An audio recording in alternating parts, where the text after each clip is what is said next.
The Lord be with you. Let us pray. Loving and holy God, we thank you for this day that we have to be together, for the time we have had to worship you and will be worshiping you. We give you thanks for our church, and we pray your blessing on it as we look to continue to be impactful and to carry out the work and ministry that you're calling us to do in this place and at this time. And in all of this we pray in the name of your Son, Jesus. Amen. Well, good morning. It's nice to see all of you, and welcome to this segment of the Rector's Forum. So, as many of you know, I think some of you may know better, have a better feel for this than others. There have been a lot of changes in the church. And I don't mean St. Peter's Church or just the Episcopal Church, but in the church over the last probably at least 20 years, maybe even 25 years. As there have been different societal shifts and changes in our society, that has impacted the church in some ways, in some very dramatic ways. And over the last 2 and now almost 3 years, as we've gone through a pandemic, a lot of things that were beginning to happen and had already happened have just been exaggerated. And so a lot of things that were already beginning to take place and were shaping the church then have just pushed things on down the road in a more significant, in some cases more dramatic way. So I wanted to just take a few minutes this morning for us to have some conversation about that. I want to share some things with you, and then happy to take your questions and then let us have some conversation. The slides that I'm using today come from an organization called the Center for Healthy Churches. The Center for Healthy Churches, CHC. And Dr. Bill Wilson is the founder and the president of the Center for Healthy Churches, and is someone who's a friend of mine, and we've worked together. He's worked with me in a couple of other churches where I've been rector to help us with strategic visioning and planning.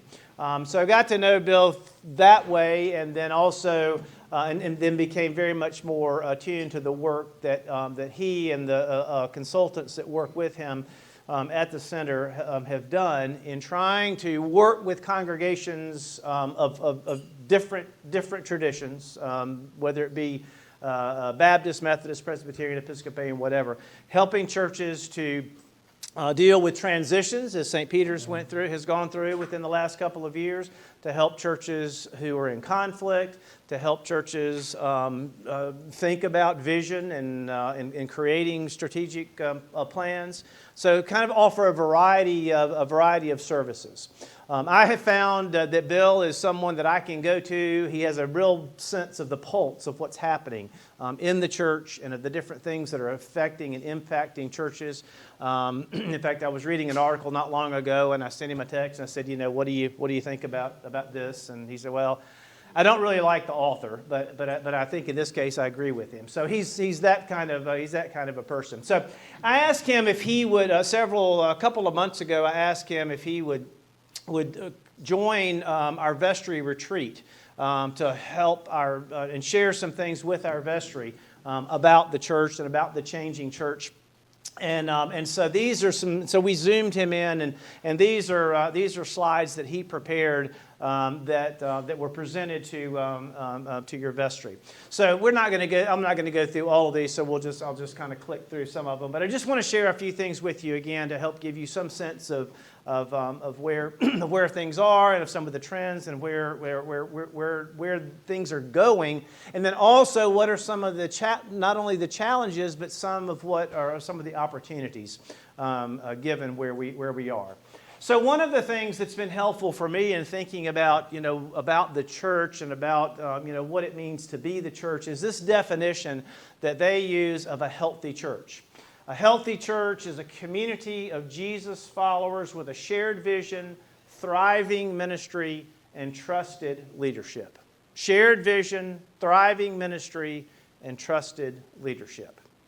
So if you look at churches that don't seem to be healthy, or that are in conflict, or that often are in conflict, or that are on the verge of not being viable, or in some cases having to close, usually and most often you're going to see either one or more of these significant components is missing.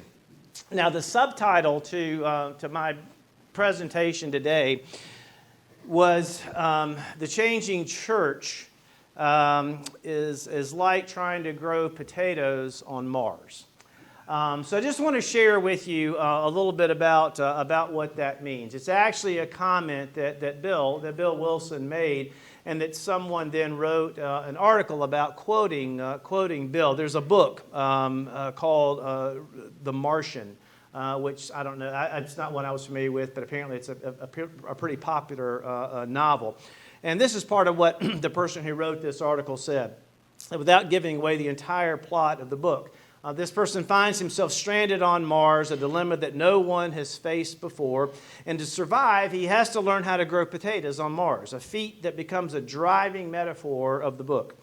As he tackles his cosmic dilemma with a methodical and almost sacramental strategy, this is what was said. I cut each potato into 4 pieces, making sure each piece had at least 2 eyes.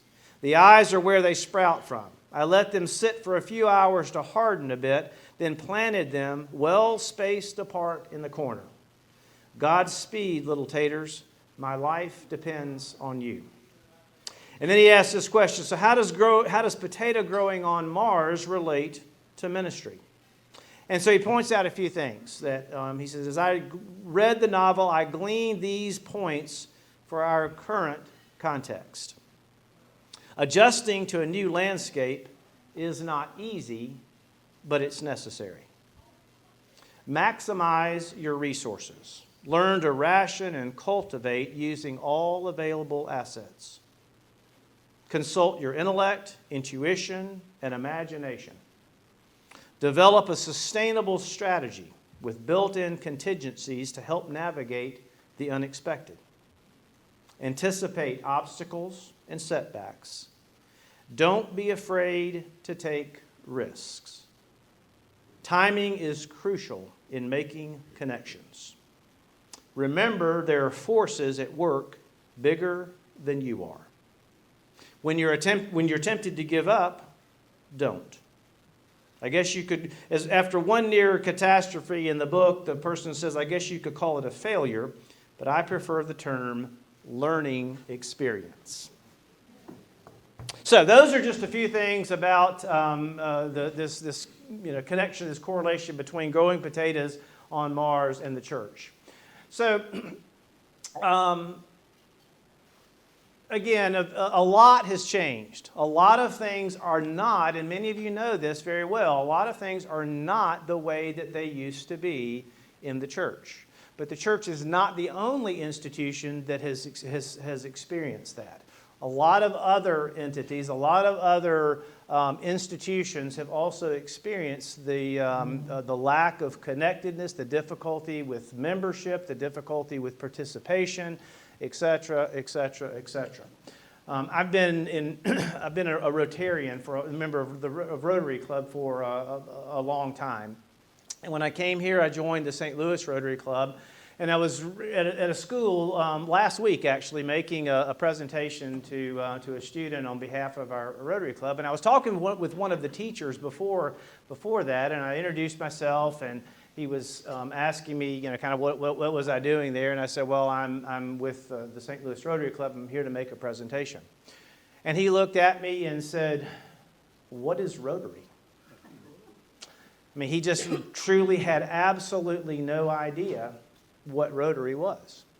And so I thought that was a very telling thing. And what you're going to see and hear in some of what I'm going to say in a few minutes is that there are a lot of people who drive by Worston and Ladue and look over here and go, what is that? And what happens in there? With no clue as to who we are, or what we do. So some of you may have heard of the nuns. How many of you heard? How many of you not Roman Catholic or Episcopal nuns? Not those who are in religious orders, but this type of nun. N-O-N-E. Anybody heard of the nuns? Okay. So if you have not, or even if you have, then this is the fastest rising group in our country. Those who do not identify with anything when it comes to faith. If you say, well, what are you, or what, and even in some cases, what do you believe? It's nothing. Okay? So the fastest rising group of people are not Christians, not Muslims, not Buddhists. Those who say they are nothing, none. Now, we are considered obviously a traditional church, sometimes referred to as mainline churches, Methodist, Presbyterian, Episcopalian, Baptist. There has been a significant decline in traditional churches. Some of you are familiar with those churches that are identified as being non-denominational, evangelical, a mega church. That's been, a wave and an emphasis for a long time. And in some cases, as those churches have grown and have experienced significant growth, there's also at the same time been a reduction in the number, not only the number of people attending traditional churches, but in the number of traditional churches that even still exist. I don't have the number off the top of my head, but there is a staggering number of churches that close every year. Just in our diocese, within the last few months, there have been 2 churches that were served by the same priests who've had to merge together out of necessity. Just would not be able to continue on and be viable as separate churches. Decline in attendance. Many churches have seen a decline in attendance. Now, again, I'm not just talking about the Episcopal Church, but I'm talking about every church, and this even includes some of the mega churches. And one of the things that's helpful to remember too is that even though we're not a St. Peter's, we have a few churches in our tradition that are very large churches. But most of our churches, St. Peter's is considered a large church in the Episcopal Church. We don't have mega churches, but one of the things to bear in mind and to remember is our presence in the world. That we are one of either the second or third largest, kind of depends on who you talk to, a body of Christians in the world. If those of you who were here a few weeks ago when Bishop Dion was here for confirmation, you may remember him talking about how in Africa, when a bishop goes to a place to do confirmation on a Sunday, they may be confirming 300 or 400 people. And so when you talk about, almost probably 100 million people like us throughout the world who identify as being Anglicans and who are connected to the Church of England, to the Archbishop of Canterbury, that's a significant number. We are a part of something that's a lot bigger than we are, even though we, along with many others and people in every tradition, including the Roman Catholic Church, have experienced this decline in attendance and decline in participation. The church is if you look around in this room this morning, Sophia, right? Sophia is by far the youngest person in this room. Now, St. Peter's is blessed with families and people who have children, and they have been slower to come back after the pandemic, and that's not only here, but that's throughout. But what we've seen is the graying of the church. Those who were influenced in some cases by parents or grandparents, the greatest generation for whom going to church and doing those types of things was what you did. You served your country, you served God, and by God you showed up, right? That's just what you did. And And then here's the rise of megachurches and new church starts. Now let's move on a little bit. Frequency of attendance. Yeah, somewhat of the decline of attendance is just that the reality of frequency of attendance, and that's been largely influenced. It's kind of connected to decline of attendance. That's why I kind of moved on beyond that. It's all, and a lot of that's connected to just the societal change of there being things that happen now on Sundays that 30 years ago never happened. People, there's more options, there's more things that pull people in different directions, especially those with young families. But not only people with children. I mean, and things have happened as part of the pandemic where people's habits and patterns have changed. It used to be that I could stand up in the pulpit and on any given Sunday and say, well, last Sunday you may remember that we heard this gospel reading. I don't do that anymore because odds are that maybe at least half the people out there weren't there last Sunday. So that's really not a good assumption to make anymore. So here's kind of where we are. Only 15% of Americans attend a church of any kind on a given Sunday. 15% of any kind. Okay? This frequency of attendance declining, membership of the average church shrinking, aging simultaneously. And even again, prior to the pandemic, churches were growing older, smaller, and then probably this last one may be even the more significant one, and less vital. People not being able to make a connection between what difference, if any, does it make if I go to church. Now, with all the bad news, or seemingly bad news, one of the things that Bill points to is that there are some signs of resilience and vitality but it requires a different way of thinking and looking at the church. All right, let me just kind of move through some of these. So here, if you've got 1,000 active members, maybe 3 times a month. So your average attendance, is going to be about 750. A couple times a month, 500 average attendance. So why is this frequency of attendance dropping?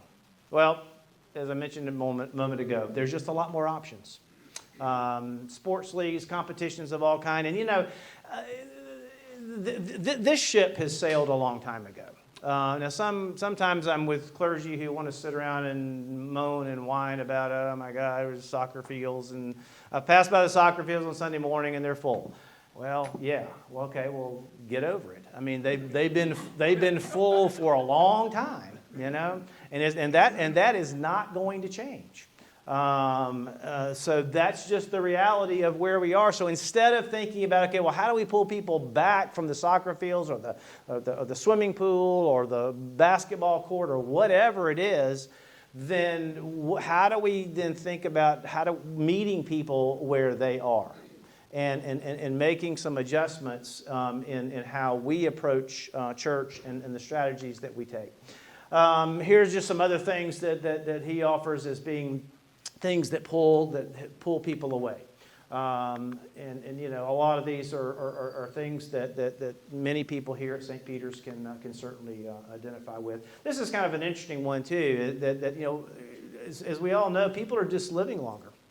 And even though they may still be members of a church, they just are physically not able to attend. But then again, one of the things that's a positive in all of this is what we had to do during the pandemic to create opportunities for people to be able to participate without being here in person. Taking care of aging parents and having to deal with other things related to family pulls people away. And then also, as some of you know, either through your own personal experience or that of your children, grandchildren, or whatever, people are just tired. And sometimes, I've heard it often that someone says, Sunday is the only day that we have to be together as a family. It's the only time we are able to sit down as a family and have a meal. It's the only time I can just get up and sit and have a cup of coffee or have a cup of tea and just relax. People are tired. And then, there's just easy ways to ease of travel and then demands of work.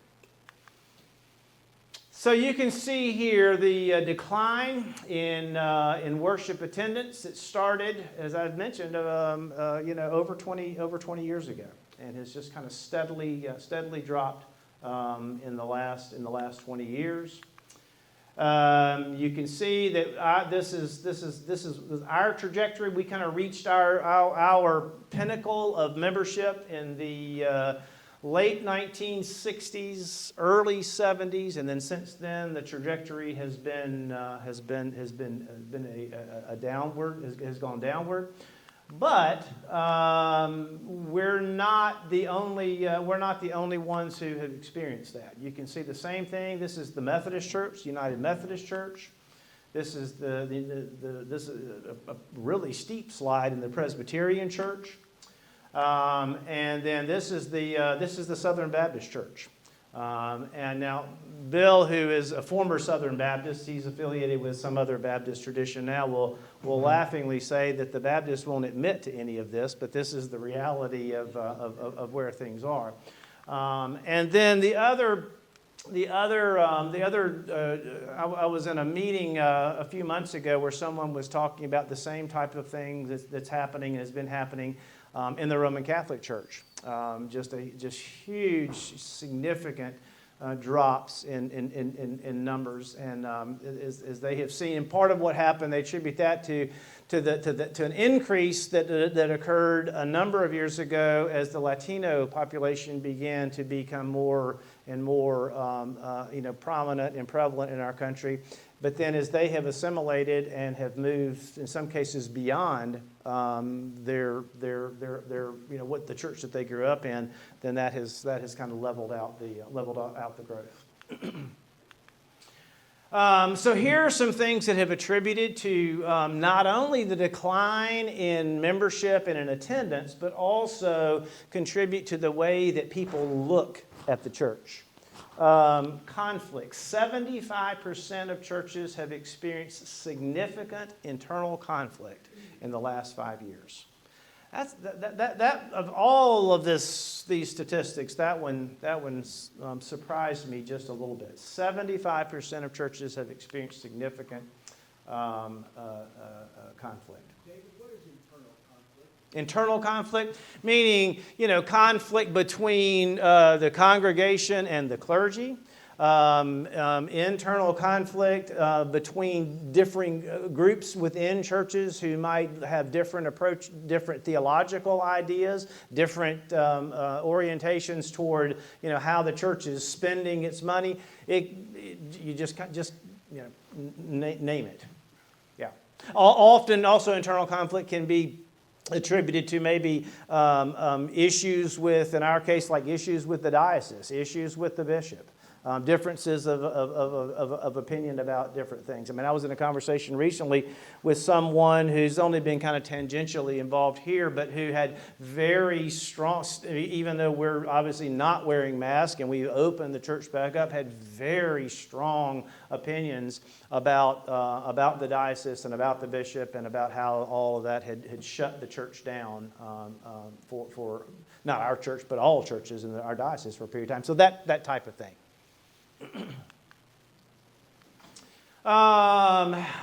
And then this points to some of that, these ideological divides, and then the impact of COVID, and then the Great Resignation. There is a significant number of clergy who have basically said, "I'm done," after the pandemic.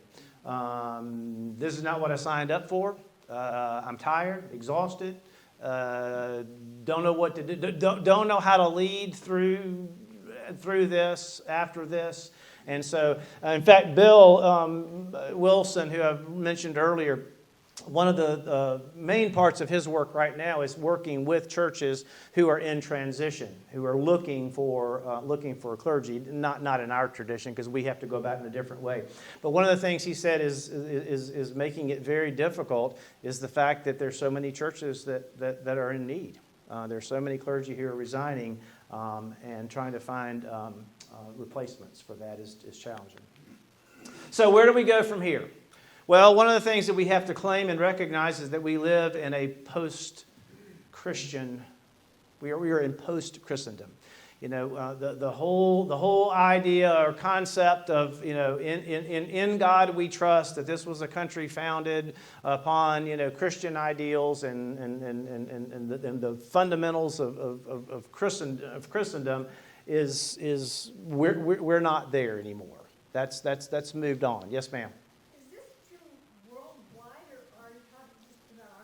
Well, right, this is the church in the United States. Now, Europe has already gone through a lot of this.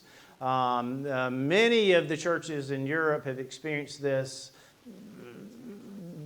you know, within the last couple of decades. I mean, you know, where you know, many of the beautiful cathedrals that once were filled in England and France and places, you know, are just almost, you know, empty now. So they have already gone through that, but this is where we are in the United States. We're also in a time that's known as post-churched. You know, again, there was a time when almost, I don't know about you all, but I know where I grew up and how I grew up, I didn't really know anybody who didn't go to church. You know, and you talk, and when you know, when you in social conversation or when you're meeting somebody, you know, you always talk about what? Where you work, where you went to school, where do you go to church? You know, that was, and some of that had to do with your own, you know, professional credibility and your own, and how you were viewed in the community. Well, what we're seeing is that just doesn't really matter anymore. And I know that quite often, I mean, it's interesting when you dress like I do, you know, it's interesting the comments that I'll get sometimes with almost sometimes no reference for, you know, well, what does it mean to wear that clerical collar? Who are you? So one of the things that Bill and his group promote is that we have to learn to think like missionaries. That we are in the same type of situation as when those who went out most often from here to other countries where there were no churches or where there was limited contact with Christianity, were planting churches. That needs to be part of our mentality. That we need to look at ourselves as if we were missionaries, but that we're doing that kind of work right here in the United States. We have to recognize, too, as I pointed out, that in many cases, we are almost invisible. It's interesting to hear him talk about the conversations he's had with people who, as I mentioned earlier, will drive by a church like this, and if they notice it at all, really have no clue what it is or what happens inside of it. Isn't that amazing? So literally we have people at this busy intersection, and I'm actually trying to see if I can get some statistics on how many cars pass by here on a daily basis, because it's got to be a lot, who don't even look over here, or if they do, don't know who we are or what we do. Now, one of the things, I'm going to move through some of this, is I wanted to go down to the bottom one. In addition to thinking like a missionary, one of the other things that Bill talks about is creating a turnaround mindset, and or almost looking at things as those who do startups, the way startups think. Is that everything is everything, as I've said here, some of you may have heard me say this because I believe it, and I've said it a lot, and I'll continue to say it, that I think that post-pandemic, or wherever we are in the pandemic, the slate has been wiped clean. And we have to rethink how we do church and how we approach things in the church, and that involves creating this turnaround turnaround mindset. You know, we often joke about how we say, well, that's the way we've always done it. And sometimes that is kind of funny. But I think that's probably more irrelevant now than it has ever been before. Thinking and operating under well, that's the way that we've always done it. In some cases, in many cases, really just doesn't matter a whole lot anymore.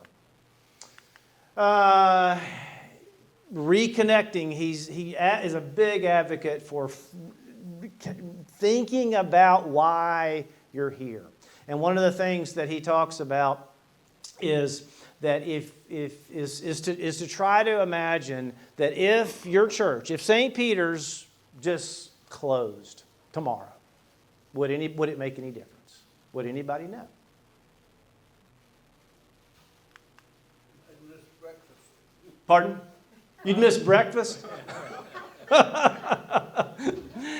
Now, one of the things is you may know this, and I've kind of complained about this for a while. That in the church, every year, every Episcopal church has to compile what's called a parochial report that goes to the diocese, that then goes on to the national church, and then all types of statistics are gathered. But everything that's in that report is centered around counting. Every Sunday after for those of you who usher or participate in some way, you know that in the offering plates as they come forward, there's a little card that tells us how many people are in each service. Now that not only helps us to be able to prepare for communion, but it also goes into a book that we have to keep up with. And then when the bishop comes, as he did a couple weeks ago, they go through these books and take a look at them, et cetera, et cetera. But everything that we've done in the church has been about counting. If your average Sunday attendance, ASA, which is a big thing that everybody wants to talk about, if your average Sunday attendance is this, then you must be healthy.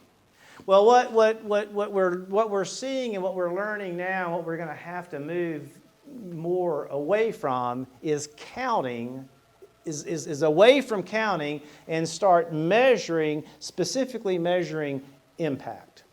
So one of the things that we're not doing yet here, that we started doing some in my former parish, was we started taking a look at in any given week how many people came through the church for whatever. For a meeting, for Women's Guild, we had a program where we fed people every day, and there were probably 30 to 50 people who would be fed. So we started counting. Well, when you started measuring, instead of just counting, we started measuring the impact that the church was having, then it really began to get people's attention, and it helped us to have a better idea of what we were doing, why we were doing it, and the importance of it, instead of just saying, well, if we only had, 200 people in worship, then we must not be doing very well. So what we're learning now is that, that's not how, going forward, that's not how we're going to be able to effectively determine whether or not we're being successful or how important or effective our ministry is. Let me move through. This is another one that I think is really important, and it creates an opportunity not only to have a more measurable impact on the community, but on our church, and that is rethinking how it is that you use your space, that you use the building. We've got a lot, as some of you know, we have a lot of the space that goes unused throughout the week. And again, in my former parish, I brought someone in to take a look at some space that was unused to help us think through how we might be able to turn that into space that could be leased out and used, that not only could generate revenue, but that was also just a way of being good stewards of space that was just sitting empty. We have some opportunities here to think about how it is that we use and are not using our property. And then, of course, that's connected to some degree to the expansion of revenue streams that goes beyond just the traditional annual giving and certain types of campaigns. And then to consider thinking about how just showing up on Sunday and that being the only time that we have an expectation that people will be here needs to change. That we think about a 7-day ministry model where there are things where we're offering things and creating opportunities for people to be at and to participate in the church at times other than just on Sunday morning. Let me move through some of these just for the sake of time. And here's that encourage an entrepreneurial, innovative mindset. What are things that can be done in different ways that we may not have ever thought about before? That again would be consistent with what happens in startups or where you're trying to begin a business. And then the second one that I kind of blew through was rethinking communications. That's been a challenge for a long time because what I still sometimes experience is that is a large gap between how someone at this age communicates and how they receive information and how someone who's at this place receives and gets information. And sometimes there is a huge gap between those two. And so as you can imagine, trying to bridge that gap and find ways to effectively communicate with everyone is challenging. All right. Whew. So I've talked a lot. We've got a few minutes. What is this? What kind of questions, comments does this generate for you?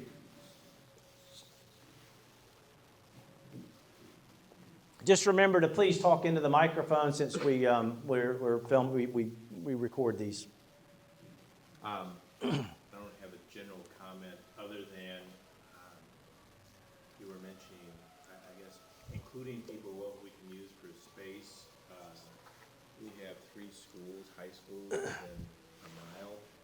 You have Country Day, Mary I, Ladue High School, and I don't. Boy, this is going back in the day, like the 70s, and I seem to recall that the church had some involvement with Mary Institute. They did things with Mary Institute, but it's whether you have a mass that people come to like on a Wednesday, or if you have like a trivia night or trivia afternoon for some high school kids and stuff like that, just as a friendly, but then they're coming into the church, and that kind of introduces them. It's like, okay, it's just, you're not going to get bombarded and converted or whatever, but they feel welcome here. Sort of thing. Looking for ways to collaborate within the community is an imperative. Now, one of the things that I found in just my time here, because because I've been new and everywhere I go I have to introduce myself to people, is that often I find that some people know where St. Peter's is and have heard of it, but there are a whole lot of people who I find don't know that. When they would say, well, where are you? I say, well, I'm at St. Peter's in Ladue. Oh, okay. So I think being able to collaborate and find ways to partner, as you're talking about, John, will help with that visibility and with that sense of who we are. I think we could do some innovative things like when I was at boarding school, my roommates were the head of the student council, the head of the senior class, and other things, but they had, the school didn't have it, but there was in the East a Christian leadership conference, and children, young people that were in elected officials at their high school went and had a week seminar about Christian leadership. And I think you could do something like that, even, on a weekend or here at the school, that would reach out to the community in a way for younger people to come. Yeah. Also, when I was a kid, we used to have,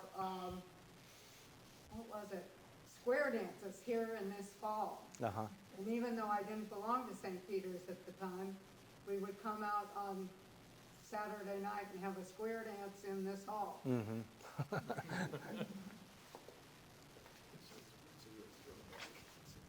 On one of your early slides, the group of nuns, Nones, are they atheists, or do they really even think about who they are? Or my belief is that the values that make us quote unquote good people are the values that we learn here, and not there are not other domains in our life where you learn those values. And if there was some way to target these nuns, because I don't think they're all bad people or anything like that, but we have a lot to offer. I wish I knew how to bring them back. Yeah. Isaac, have you had, would you like to say something about that? Isaac teaches religion at SLU, and he might have some insight into that population. When authors like the one cited there refer to nuns in this case, what they're referring to is people who don't name an affiliation with any religious tradition. They're not referring to the state of belief, and they're not referring necessarily to spirituality, because some of what's included in that group are people who identify themselves as spiritual but not religious, who might be drawing from spiritual traditions here and there to put together a kind of personally meaningful spirituality value system, but aren't necessarily associated with a church or with any official religious tradition. So that's some of what's going on. Yeah. Thank you. I think that there's not just a breakdown in the church, a decline in church, the breakdown in society. I think they're related. There's so much crime that goes unpunished, lack of prosecutions. It just seems like the whole society is breaking down. It's not just the church. Okay. I would like to see a community outreach for food collection. We collect food internally, but if there was a dinner outside and a very large sign saying community pantry, food collection for homeless or whatever, that's a way of drawing in and also sending out that this is one of the things we do. Okay. Great. Thank you. I have a couple of things. Unrelated. I thought your idea of food collection or an electronic drive, someplace where we reach out to the community and are seen as a place to be. The other one is, I was making some phone calls for our directory. Remember Hammerson, I reached people who couldn't come physically any longer. And I know we take religion, community to them, but I even wondered, both of them, or three of them, all wanted to chat for a while. And I thought, isn't there a group, a Zoom group or something where people who are housebound, homebound, or institutional bound could connect as a group to St. Peter's? That might be a way to do it. Okay. The last thing is leadership. During the pandemic, we were dependent so much on our staff because we didn't want to gather, and I think we need to reach back out and say, because you can't do, as big as our staff is, they can't do all the ideas that we listed today. So how do we offer leadership and people individually say, well, I'll gather 3 people or 4 people. And usually when you do that, you ask a friend that might not be active here. So that begins to bring people in. But it also means that we're more powerful in what we're offering. Great. So I want to just make one final comment, and then we probably need to go. One of the things that's becoming very, very apparent, and one of the things that not only does Bill Wilson at the Center for Healthy Churches talk about, but it's in all of the literature now about what's happening in the church, is that those churches who are internally focused will not survive. Does that make sense? So these ideas about, and what this guy's going to help do today in taking food to the Trinity, is it Trinity today, Bill? Trinity Food Pantry. When it becomes about, when it's all focused on what we like and on what we like to do and how we like to worship and how we like for our grounds to look, then all of this that we're seeing now with this trend is not going to end well. But those churches that become externally focused, while not ever losing sight of the need to take care of and to provide pastoral care and worship for those who are here, but those who become externally focused to find ways to collaborate, to reach out to those in the community, to provide food, to do those are the churches that will survive and thrive. So, all right, so I hope this hasn't been too doom and gloom. My point is that this is the reality, and this provides us with a way, I think, to move forward. Now, I'll tell you, one of the things that I said to your search committee during the first conversation that I had with them, and I still feel that way, maybe Sally remembers that, I don't know if she would or not, she probably heard a lot during that time, was I said that I am as excited about the opportunities for the church as I have ever been. And I mean that. I think there's a lot of challenges right now, but I think it provides a really unique opportunity to move into the future in an exciting and positive way. And if any church can do it, this church can do it. I mean, we are made up of people who know how to get stuff done. I almost said something else, but knows how to get stuff done.